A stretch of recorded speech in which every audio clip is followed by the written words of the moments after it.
Allô. Salut à tous, et nous allons donc parler de Spider-Man Homecoming, donc Spider-Man les retrouvailles. Réalisé par John Watts avec Tom Holland, Jon Favreau le réalisateur des deux premiers Iron Man, Robert Downey Jr., Gwyneth Paltrow, Laura Harrier, Zendaya et Michael Keaton.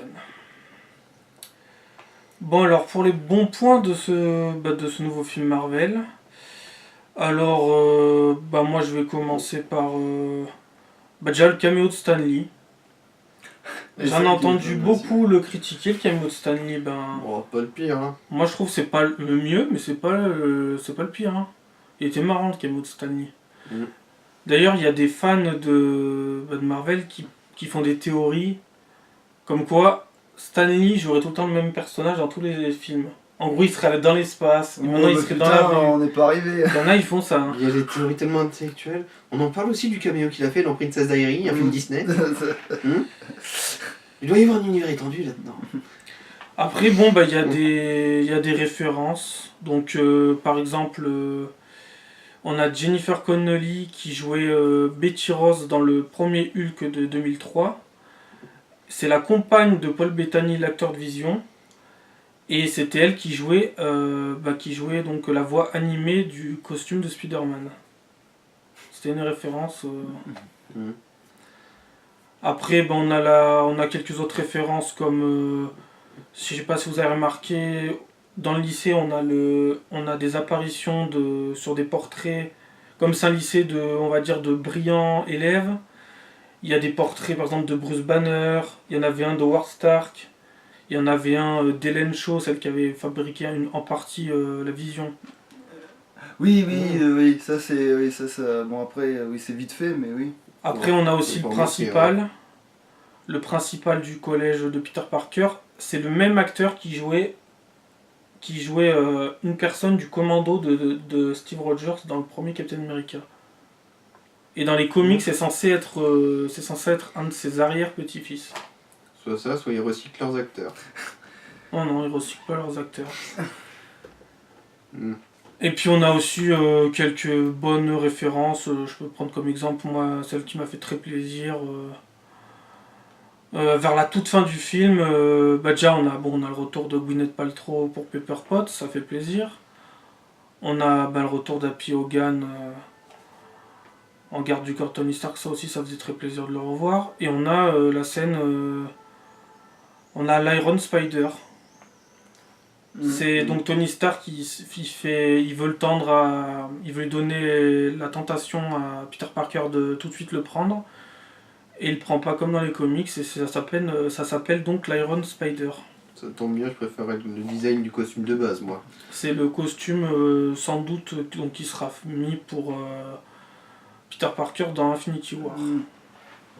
Et ça m'a fait très plaisir qu'ils mettent ça. D'habitude ils en mettent moins et ça c'était pas mal. Bon après j'en ai peut-être loupé d'autres mais...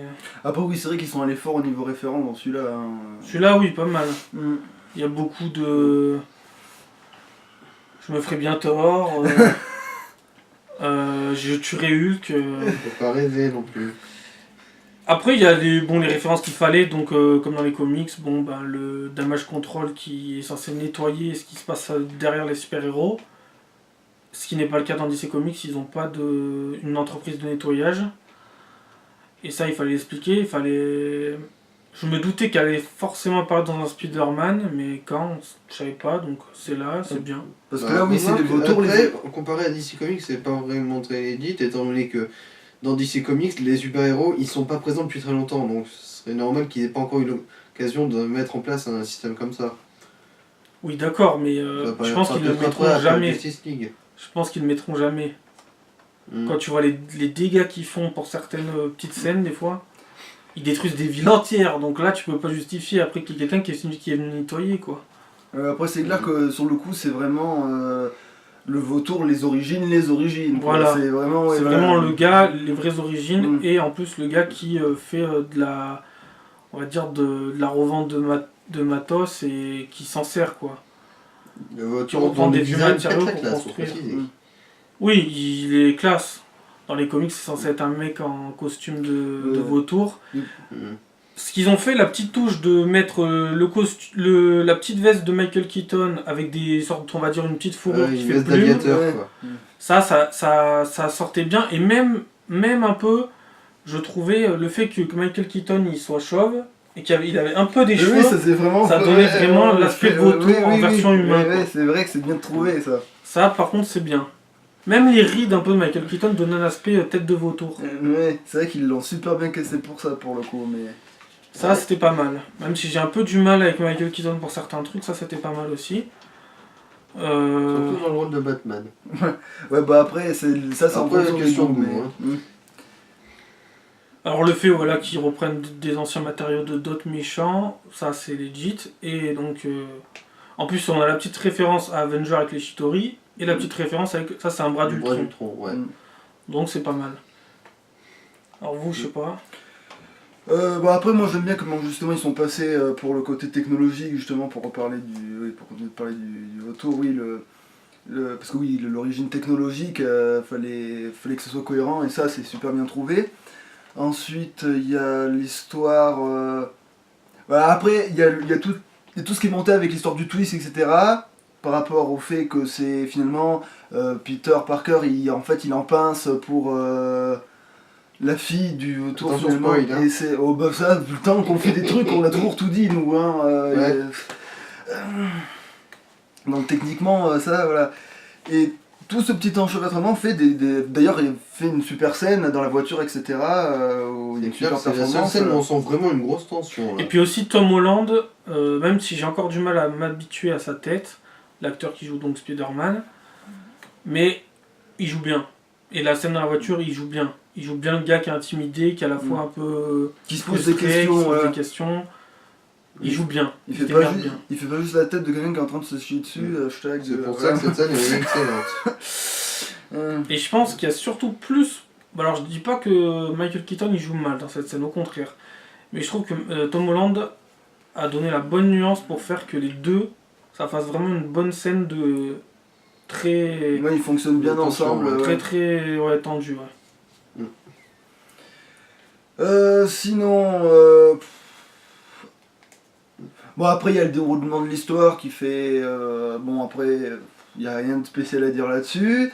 Sinon, ah oui il y a la découverte comment on pourrait appeler ça, vu que le personnage secondaire du geek dans son fauteuil comme ils disent dans le film, qui est relativement bien exploité pour par exemple le fait qu'on débloque dans le costume de Spider-Man, etc. Moi je trouve aussi que c'est bien trouvé, ça fait Il une bonne joue bien. évolution, voilà, ça fait une bonne évolution de personnage, etc. Ça aussi c'est bien trouvé. J'ai adoré la scène où il tombe l'étoile noire.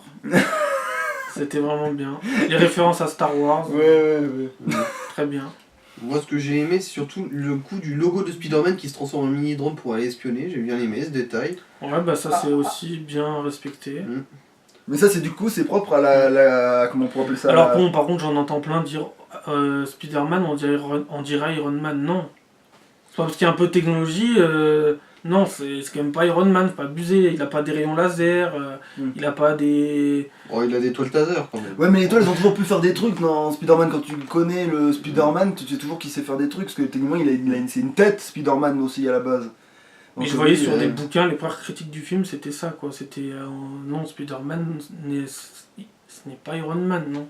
Oui mais même si c'est un peu le coup du drone par exemple, c'est un peu un héritage d'Iron Man, mais Oui, il sait s'en Non, servir. c'est Iron Man qui Il fait a le costume, l'intelligence il de s'en raconte pas servir, Iron il Man. sait, il peut gérer la technologie, il peut le faire. D'ailleurs il crée Après- même sa toile au départ, donc techniquement, voilà, il...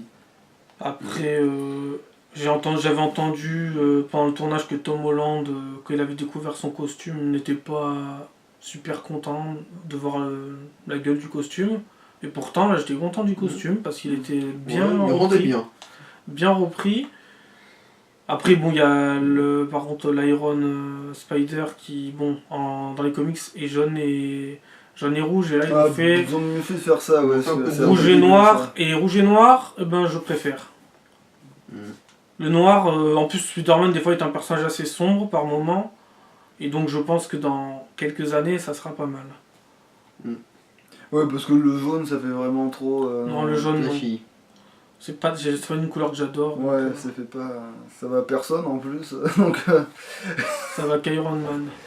Et encore, c'est du gold, c'est même pas vraiment du Oui. jaune en soi, donc oui. Et on voit que là, ils ont pas pris une armure des comics, mais ils ont inventé une armure. Bon, elle était pas moche, mais on voit qu'il est moins soigné pour mettre en avant Spider-Man. Oui, ça c'était crevé. Parce qu'elle était en partie grise sur tout le bas du ventre et début des jambes, on voyait qu'il avait moins Bah, en soigné. fait, c'est peut-être la version qui se transporte, facile à porter en fait.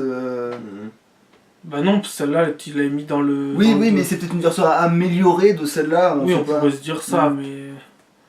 mais on voit qu'ils l'ont un tout petit peu moins soigné pour vraiment que ça soit Spider-Man soit mis en avant. Et Robert Downey Jr. n'est pas trop mis en avant, il envahit pas trop le film. Et ça, c'est... Et pourtant, c'est assez difficile, mais il envahit pas trop le film, il arrive au bon moment à chaque fois. Il doit pas être quoi 10 minutes, un quart d'heure grand maximum. Pour dire ce qu'il a à dire et c'est tout quoi. Pour ça, moi, je vois. Je connais pas vraiment d'autres qualités vraiment claires. Il est bien, quoi.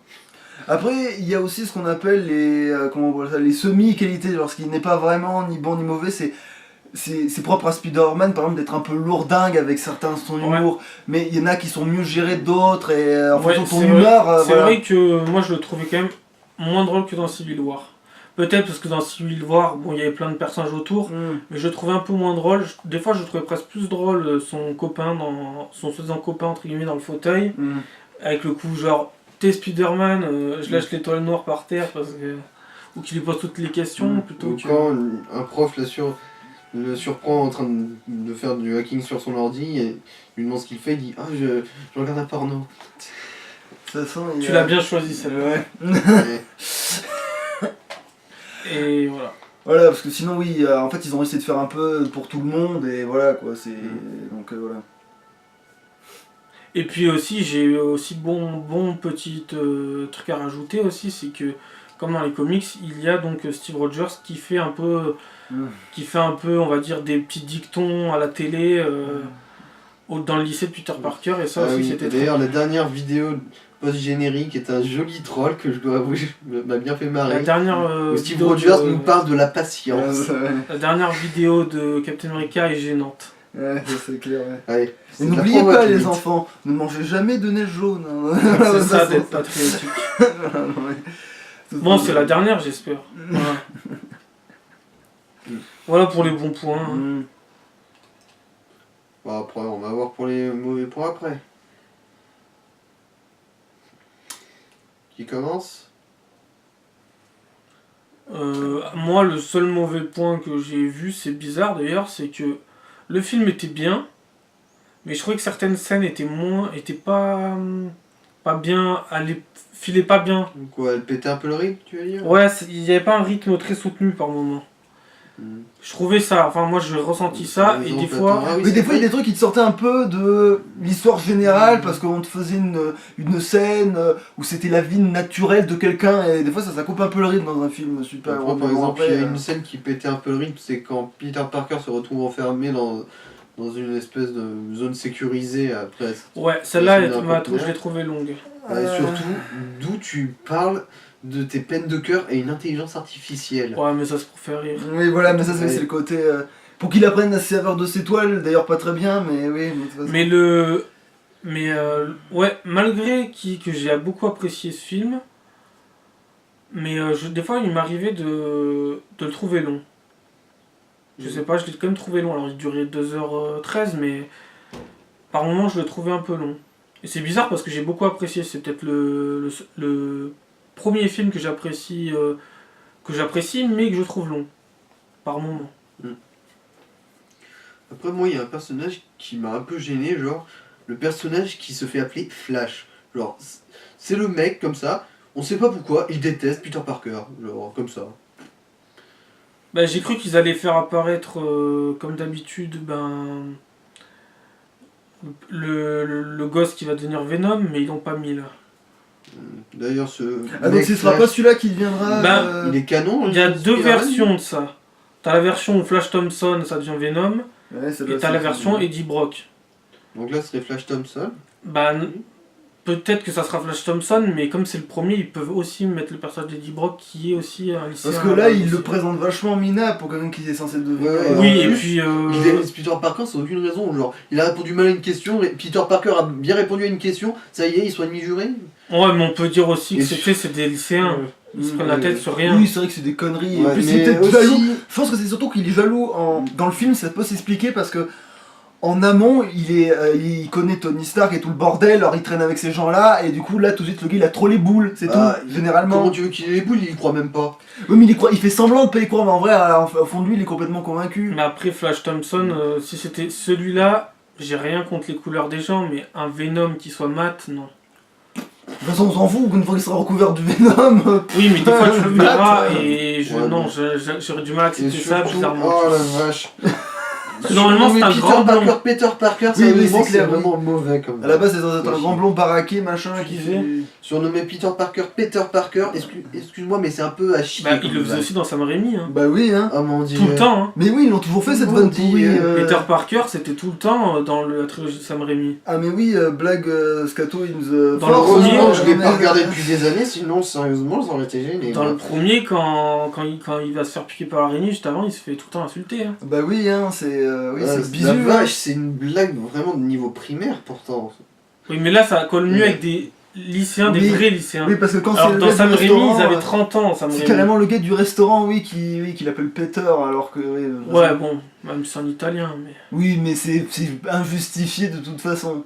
Bon, après, on revient dans Homecoming, parce que là, Ouais, on est ouais, dans ouais. la trilogie de Sam Raimi. Mais là, c'est complètement autre chose, oui. Bon, voilà, moi, c'est tout ce qui m'a déplu. Et bon, après, après, je sais pas comment ils vont faire ça, s'ils feront réapparaître Venom, parce qu'ils vont essayer peut-être de pas respecter forcément après l'ordre d'apparition des méchants de Homecoming, parce que il y a déjà un film qui est prévu pour faire un film basé que sur Venom, Oui, parce que mine de rien, il est vachement complexe, ce méchant. et ils vont faire jouer, et ça je suis très content, même si on voit qu'il y a très peu d'acteurs demandés, ils vont faire jouer Tom Hardy pour jouer Venom, donc l'interprète de Mad Max et de Bane dans la trilogie Dark Knight. Mm. Ben, il va jouer un film donc sur Venom. Alors après, je pense qu'ils vont exploiter tous les méchants qui n'ont pas été adaptés à l'écran, tous les gros méchants, plutôt que tous ceux qui ont été adaptés déjà dans les deux dernières reboots. Mm. Je pense qu'ils Donc, il y aura de respecteront quoi pas ça. faire. Oui, c'est comme Batman, il en a un paquet. Mais le vautour, normalement ils sont deuxième méchant d'apparition, c'est le bouffon vert comme d'habitude, mais au moins ils ont mis le vautour et le vautour n'avait jamais été adapté en film, c'est bien ça. Mm. Bon, ouais, donc ça, c'est plutôt sympa. Bon, on se fait la note générale ou. Ben moi je mettrais 7,5, 8. Moi, 7. Moi, je me suis bien posé sur un bon 8, donc oui, ça va. Ça me convient très bien pour 8, moi. Relativement correct, hein. Vous pouvez aller le regarder sans aucun problème. Et si quelqu'un dans notre grande groupe de fans Fanbase. Ouais, tu... voyait que à un moment j'avais un papier, Mm. je vous emmerde amicalement les compensations. On a T'es des pas- fans. On a des fans. Peut-être non. ou peut-être pas, faut Oh, voir. on en a quelques-uns, on a 3 abonnés. Putain, c'est 3 fois plus que prévu. Ah ouais. Ouais.